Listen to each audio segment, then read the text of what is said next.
नमस्कार। आज मैं फिर आपके सामने अपराध की एक और घटना लेकर उपस्थित हुआ हूं। यह घटना भी उसी समय की है जब मैं डीआईजी रेंज बरेली हुआ करता था। बात 26 जनवरी 2019 की है।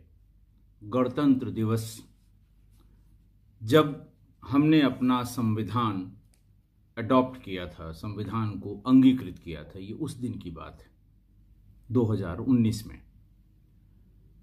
रात में करीब 9:30 बजे थाना सदर बाजार, जनपद शाहजहांपुर, थाना सदर बाजार शाहजहांपुर का शहर का थाना है, वहां के ककरा कला गांव से सुनील कुमार सन ऑफ गंगाराम थाने पर आए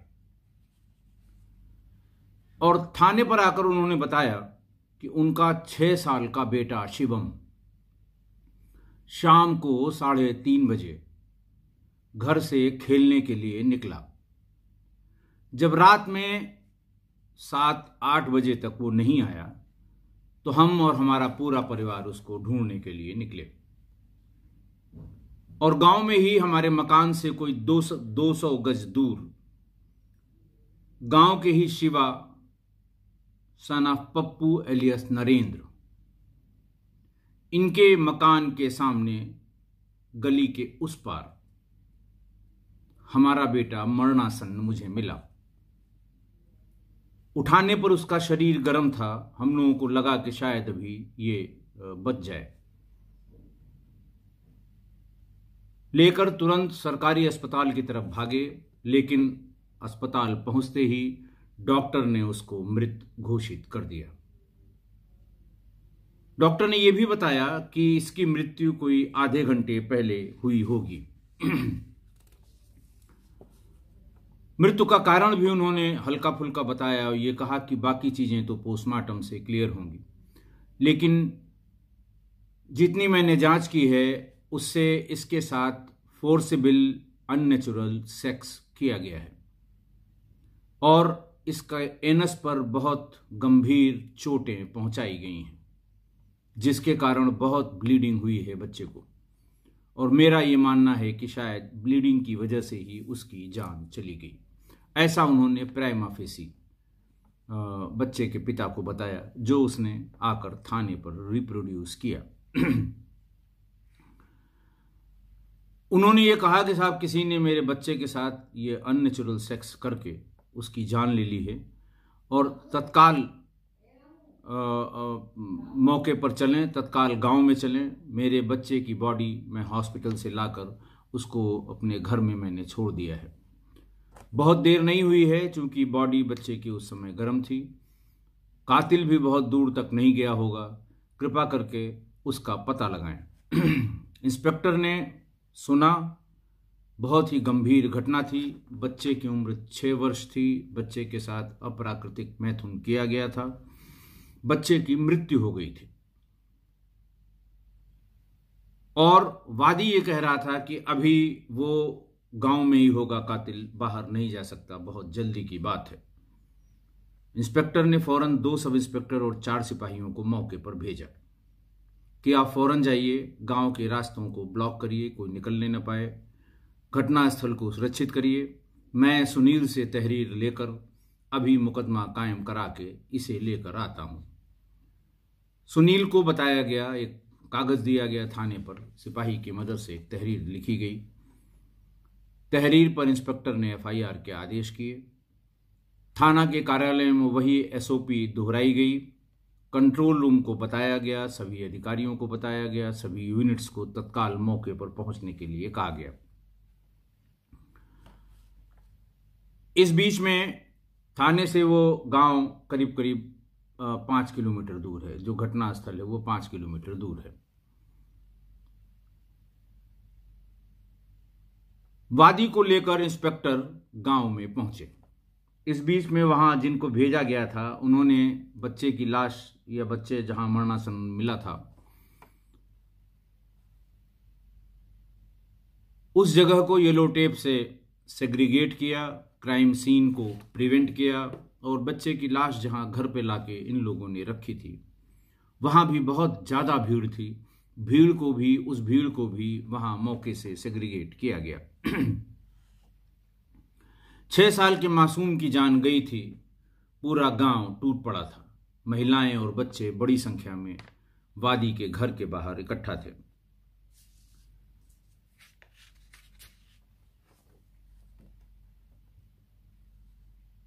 जो गांव था ये कांकर,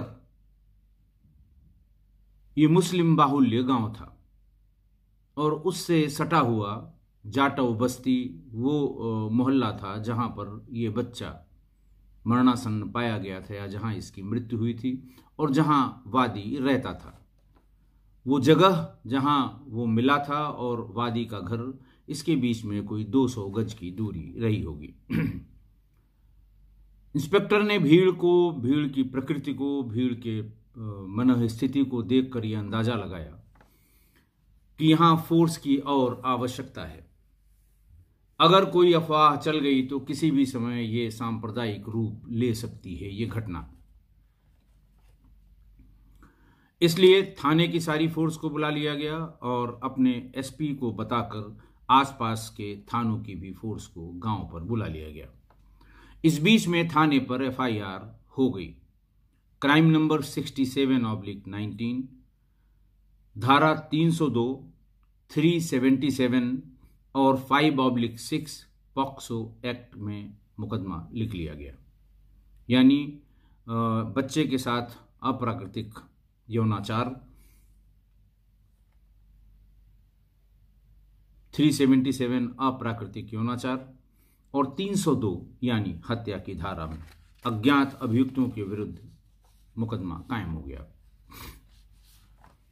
घटना गंभीर थी। सभी अधिकारी तत्काल मौके पर पहुंच गए। सीओ साहब पहुंच गए, एसपी सिटी पहुंच गए और थोड़ी देर बाद एसएसपी भी मौके पर आ गए। डॉग स्क्वाड, फॉरेंसिक, सारे लोग वहां पहुंच गए। जब अधिकारी वहां पहुंचे तो देखा लगभग 500 व्यक्ति उस वादी के घर के बाहर इकट्ठा थे। महिलाओं और बच्चों की संख्या ज्यादा थी, इसलिए डॉग भी बहुत कुछ कर नहीं पाया। इतना फुटफॉल हो चुका था कि जिस स्थान पर वो मिला था वादी को, वहां और उसके घर पर कहीं से वो बहुत आगे नहीं बढ़ा। बस इतनी बात थी कि वो कहीं गांव से बाहर जाने के रास्ते या बाहर से आने के रास्ते पर नहीं गया। उसी पर 200-300 गज में आसपास घूम घाम कर डॉग हैंडलर के तमाम प्रयास के बाद भी किसी के दरवाजे या किसी व्यक्ति की तरफ उसने नहीं देखा। फॉरेंसिक वालों को भी कोई फिजिकल एविडेंस वहां पर हासिल नहीं हुआ जहां पर वो मिला था, जहां पर वादी बता रहा था कि यहां से मैं बच्चे को उठाकर ले गया हूं। अब बहुत जरूरी था, चूंकि भीड़ बढ़ती जा रही थी, आसपास के गांव के लोग भी बड़ी संख्या में आ रहे थे। चूंकि जो नॉन एंट्रीज थी गांव की वो बंद कर दी गई थी, लेकिन फिर भी लोग वहां पर इकट्ठा हो रहे थे। इसलिए बॉडी का वहां से हटाना, जल्दी हटाना बहुत आवश्यक था, क्योंकि उसको देखकर, बॉडी को देखकर लोगों में, मन में उनका मन विचलित हो रहा था और उन्हें गुस्सा भी आ रहा था। ग्राम प्रधान को बुलाया गया और उसकी सहायता से जल्दी पंचनामा भर के बॉडी को सील करके उसे रात में ही हेडक्वार्टर यानी पोस्टमार्टम हाउस, चीड़घर या शव विच्छेदन गृह में भेज दिया गया। पुलिस पर भारी दबाव था कि कल 11-12 बजे के आसपास पोस्टमार्टम शुरू होगा। पोस्टमार्टम हाउस से गांव की दूरी बहुत ज्यादा नहीं है, आधे पौन घंटे में बॉडी आ जाएगी। अंदाज था कि 4 से 5 बजे के बीच में ये बॉडी यहां आ जाएगी। इसके पहले अगर कातिल का पता न लगा तो ये गंभीर लॉ एंड ऑर्डर की समस्या उत्पन्न हो सकती है। लोगों में रोष बहुत था, लोगों में गुस्सा बहुत था, लोगों की बहुत ज्यादा संवेदना थी बच्चे और बच्चे के मां बाप के प्रति।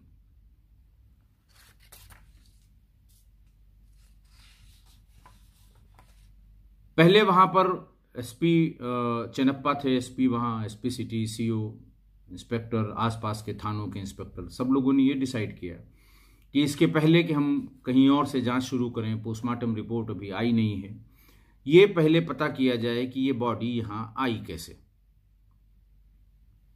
कौन इसे यहां फेंक गया, किस रास्ते से आया, तब कुछ अंदाजा लगाया जाए।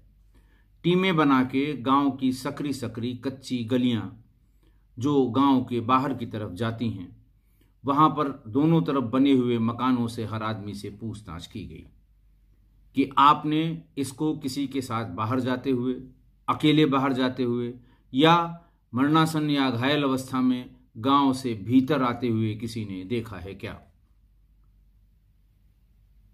ये पूछताछ करते करते रात के 3 बज गए, लेकिन कुछ हासिल नहीं हुआ, कुछ भी पता नहीं लगा कि ये कब कहां से आया और कहां से गया। ज्यादातर लोगों ने, 99% लोगों ने यही बताया कि न तो उसे गांव से बाहर जाते हुए देखा गया, न तो उसे गांव के भीतर आते हुए देखा गया। जो उस बीट के सिपाही थे, सादी वर्दी में लगाए हुए जो सिपाही थे, इन लोगों ने अपने अपने स्रोतों से पूछ के भी देखा और फाइनली रात में 3 बजे के आसपास ही बताया गया कि साहब ये न तो गांव से बाहर गया, न गांव से भीतर आया। वादी के घर और जहां ये बच्चा पड़ा हुआ मिला है, करीब 200 गज के भीतर का ही सब मामला होना चाहिए। यह कहा गया कि इसमें देख लें कि दोनों तरफ कुल कितने मकान हैं। 35-40 मकान गिन के बताए लोकल सिपाहियों ने कि साहब 35-40 मकान हैं जो इस घटनास्थल और वादी के घर के बीच में हैं। 3:30 बजे घर से खेलने के लिए निकलना और शाम को करीबन 6:30 बजे उसका वहां पर मिलना, इन दोनों का जो इसके बीच की जो संभावना है वो इन्हीं 35-40 घरों के बीच में होनी चाहिए। जब ये नहीं क्लियर हुआ या ये नहीं पता लगा कि कहां से लाके डाला गया, तो फिर प्रधान और गांव के जिम्मेदार लोगों को इकट्ठा किया गया। एसएसपी ने उनको इकट्ठा किया। उन्होंने कहा साहब आप भी अपने स्तर से पता करिए कि क्या ये गांव के बाहर गया था, यानी ये घटना बाहर हुई, या ये गांव के भीतर लाकर यहां डाला गया, यानी बाहर का घटना स्थल और लाकर यहां बनाया गया। और अगर ऐसा नहीं है तो फिर ये इन्हीं 30-40 मकानों के बीच की बात है। आप लोगों को तैयार करिए, हम एक एक घर की तलाशी लेंगे, जांच करेंगे कि ये घटना कहां हुई है। मैंने बताया कि बहुत दबाव था पुलिस पर इस बात का कि कल पोस्टमार्टम होकर जब तक बॉडी आए यहां पर, उसके पहले इस घटना के बारे में कुछ न कुछ पता हो जाना चाहिए।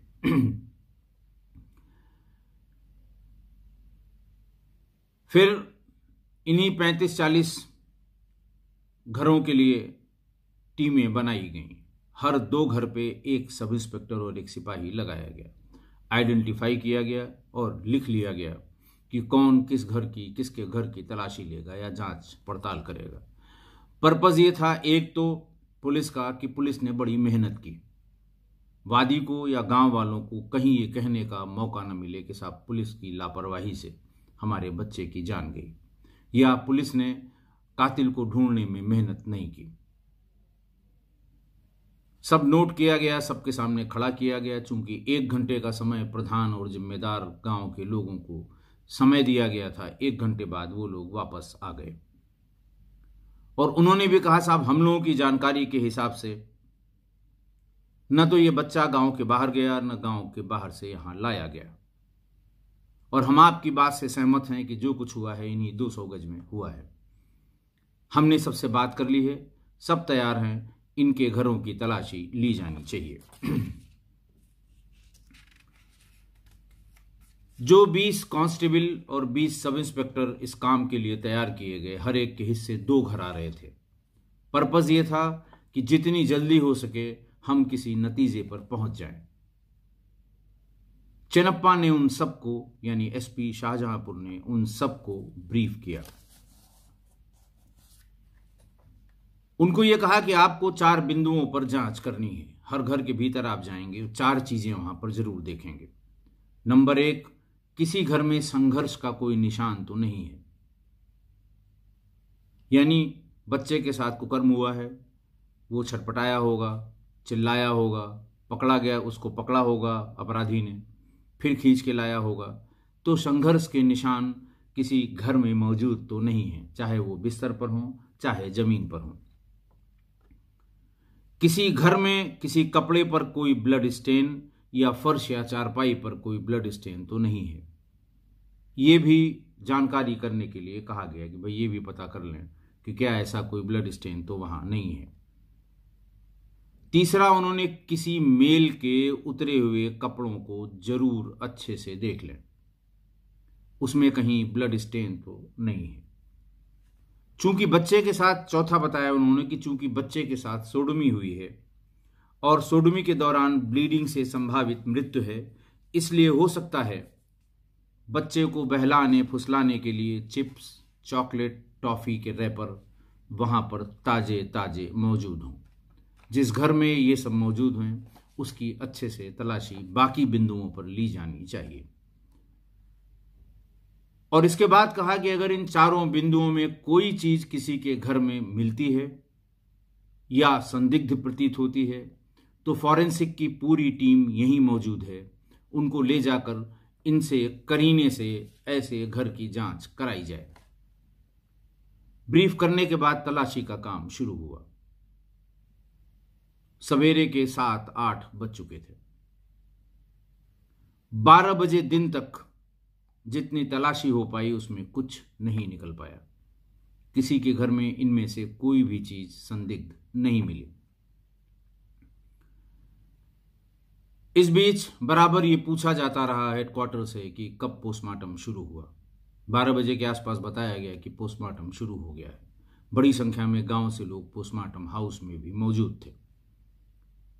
फिर वही अंदाज लगाया गया कि 4 से 5 के बीच में बॉडी गांव में आ जाएगी और 12 बज गए हैं, अभी तक कुछ मिला नहीं है। इन्हीं 3-4 घंटों में अगर कोई सफलता न मिली तो ग्रामीणों में इस कृत्य के कारण इतना गुस्सा है कि अधिकारी सभी कोई न कोई प्रॉब्लम एंटीसिपेट कर रहे थे। लगभग 3 बजे जिस व्यक्ति के घर के सामने वाली गली के उस पार बच्चे का मिला होना एफआईआर में अंकित था कि शिवा के घर के सामने उधर की तरफ वो मरणासन्न मिला था। हालांकि उस समय शिवा के घर का उल्लेख एफआईआर में सिर्फ लैंडमार्क के लिए या स्थान, जिस स्थान पे मिला है उसकी पहचान के लिए बताया गया था। किसी भी स्तर पर किसी गांव वाले को या कभी पुलिस को ये कभी शक नहीं हुआ कि चूंकि इसके घर के सामने ये पड़ा हुआ मिला है इसलिए पहले इसी घर वालों से पूछताछ की जाए। पुलिस और गांव वाले इसी बात पर जांच कर रहे थे कि इसे कहीं बाहर से लाकर कहीं फेंक दिया गया है। कोई घर वाला अपने घर के सामने क्यों बुरा काम करने के बाद किसी की लाश को फेंकेगा। एक माइंडसेट होता है, माइंडसेट पुलिस का भी होता है, पब्लिक का भी होता है। वहां गए हुए एसआई ने बाहर आकर बताया कि इस घर में फर्श की ताजी ताजी धुलाई हुई है। चिप्स के पैकेट्स और टॉफी के पैकेट्स ताजे मौजूद हैं। खाट पर जो बाध होती है, जो सन होता है, देशी गांव में जो खाट बिनाई होती है पतली वाली रस्सी से, मूंज की रस्सी भी होती है और सन की रस्सी भी होती है, उस पर उस सब इंस्पेक्टर ने कहा कि साहब मुझे डाउट है कि ब्लड स्टेन्स हैं। फॉरेंसिक टीम को तुरंत भेजा गया। फॉरेंसिक टीम भीतर गई और आधे पौन घंटे में बाहर आ गई और उन्होंने बताया कि चारपाई, एक चद्दर और फर्श पर पर्याप्त ब्लड मिल गया है। धुलाई होने के बावजूद भी उन्होंने जांच पड़ताल कर ली, उसमें पर्याप्त ब्लड मिला है।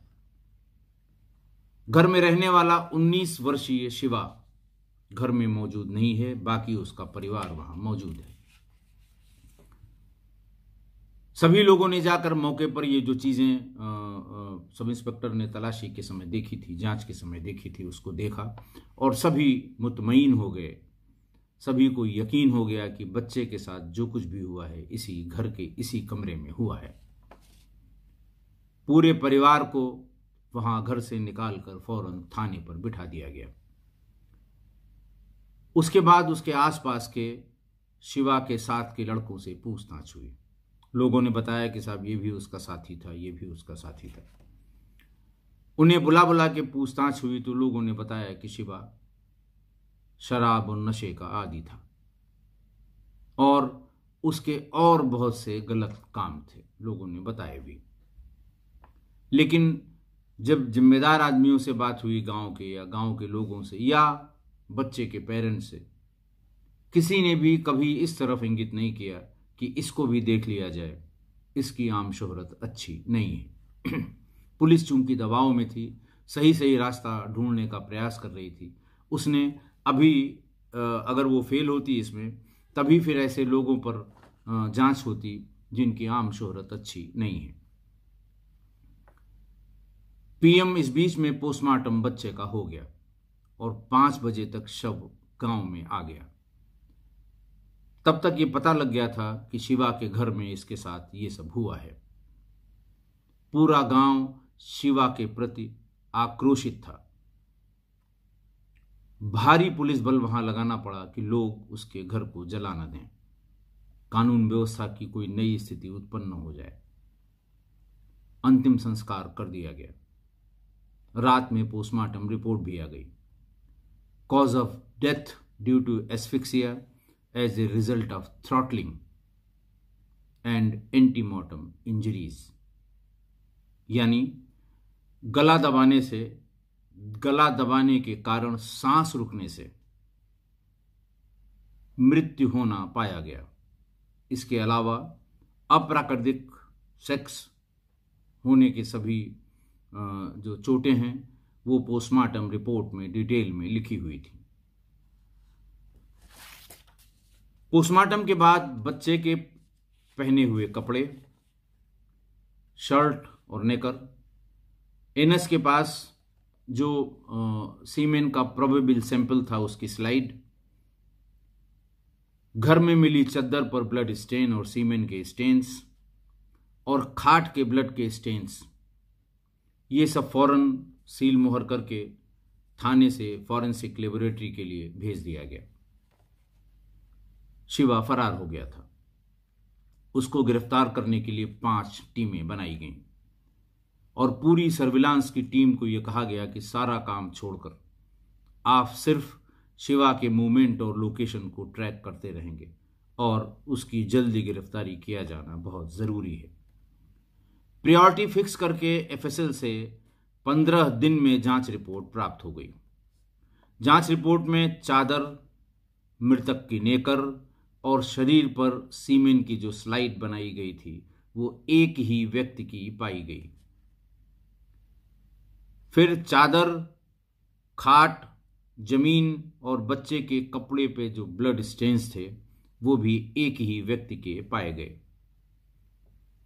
ये बहुत ही असाधारण फॉरेंसिक एविडेंस है। ये कोई भी कोर्ट कभी नकार नहीं सकती। शिवा को ढूंढने और गिरफ्तार करने में काफी टाइम लग गया। 26 जनवरी की यह घटना थी और 23 फरवरी 19 को शिवा गिरफ्तार किया गया। घटना के बाबत पूछने को कुछ रह नहीं गया था। एफएसएल की रिपोर्ट, मौके की स्थिति, मौके पर बरामद चीजें, बाकी सब चीजों से बिल्कुल क्लियर था कि ये शिवा का किया धरा है या शिवा की ये करतूत है। लेकिन फिर भी जब वो लाया गया तो पुलिस की पूछताछ के जो अलिखित संविधान है, जो अनरिटन कॉन्स्टिट्यूशन है पूछताछ का, उसकी सारी धाराओं का प्रयोग पुलिस ने किया और उसकी थाने पर अच्छी वाली खातिरदारी हुई। जब वो होश में आया तब उसने बताना शुरू किया कि वो केशव को पिछले 1 हफ्ते से चिप्स, टॉफी और चॉकलेट दे रहा था। पहले वो शाम को जब वो घर से खेलने निकलता था तो रास्ते में उसको पकड़ के और उसे टॉफ़ी और चॉकलेट देता था। लेकिन पिछले 3 दिन से वो खुद ही चिप्स और चॉकलेट और टॉफ़ी लेने के लिए उसके घर पर आने लगा। शिवा ने बताया कि मैं उसको बराबर कहता था कि अगर तुमने घर में बताया तो मैं तुम्हें कभी चिप्स, टॉफ़ी या चॉकलेट नहीं दूंगा। और रोज देने से पहले मैं पूछ लेता था कि तुमने घर में किसी को बताया तो नहीं है। फिर उससे पूछा गया तो उसने कहा, साहब मैं नशा भी करता हूं। गांव में जो नशीला पदार्थ बेचने वाले हैं उनसे मैं नशा भी करता हूं। दूसरी उसने इंपॉर्टेंट बात ये बताई कि वो चाइल्ड पोर्नोग्राफी देखने का एडिक्ट है। इसके लिए उसे जो भी जतन करना होता है अपने मोबाइल पर वो जतन करके चाइल्ड पोर्नोग्राफी देखता है। उसने ये बताया कि उसने अलग अलग तरीके से गांव के 3 और इसी तरह के 6, 7 साल, 5 साल के बच्चों के साथ अप्राकृतिक संबंध बनाने की कोशिश की थी, उनको बिना हार्म पहुंचाए हुए, बिना उनको कोई नुकसान पहुंचाए हुए। उनके नाम, उनके घर वालों के भी नाम बताए, जिनका उल्लेख यहां करना उचित नहीं है क्योंकि इसमें किसी ने न शिकायत की थी न कोई एफआईआर लिखी गई थी। उस दिन शिवा घर में अकेला था, घटना वाले दिन 26 जनवरी को, और ये उनसे चिप्स और ये सब चीजें लेने आ गया। सारी चीजें एक साथ नहीं दी शिवा ने, थोड़ा थोड़ा उसे देता रहा और फिर उसके कपड़े उतार दिए बुरी नीयत से, और धीरे धीरे उसने अपना काम शुरू कर दिया। इसी बीच में शिवा चिल्लाने लगा, लेकिन उसका मुंह दबा के उसके साथ वो कुकर्म करता रहा। थोड़ी देर बाद उसका ये कहना था कि मैंने नोटिस किया कि उसे बहुत ज्यादा ब्लीडिंग होने लगी है। फिर मेरे दिमाग में आया, ऐसा शिवा ने बताया, कि घर वाले ब्लड देखकर इससे पूछेंगे जरूर और ये बता भी देगा, तब मेरा क्या होगा। ये सोचकर मैंने फौरन उसका गला दबा दिया और तब तक दबाए रखा जब तक कि वो मर नहीं गया। उस समय रोशनी बहुत ज्यादा थी, सूरज डूबा नहीं था। हालांकि जल्दी 5 बजे ही शाम हो जाती थी, जाड़ों का दिन था, कोहरा हो जाता था, लेकिन करीबन 4, साढ़े 4 बजे उसका गला दबा दिया गया और रात होने का, अंधेरा होने का मैं इंतजार कर रहा था। इसी बीच में मुझे गली में केशव की मां की आवाज भी सुनाई पड़ी। वो केशव केशव करके आवाज लगा रही थी कि जहां कहीं हो बाहर आ जाओ। मैं और डर गया और मैंने जैसे ही अंधेरा हुआ बाहर निकल कर देखा, जिस समय कोई नहीं था, जल्दी से उसको कंधे पे लाद के अपने घर के सामने वाली गली के उस तरफ फेंक दिया। फेंक कर लौट कर आया, फर्श की तुरंत सफाई की, इसके पहले कि मेरे माँ बाप आ जाते। सफाई करके, खाट को खड़ी करके और चद्दर को लपेट के भीतर रख के मैं वहां से भाग गया।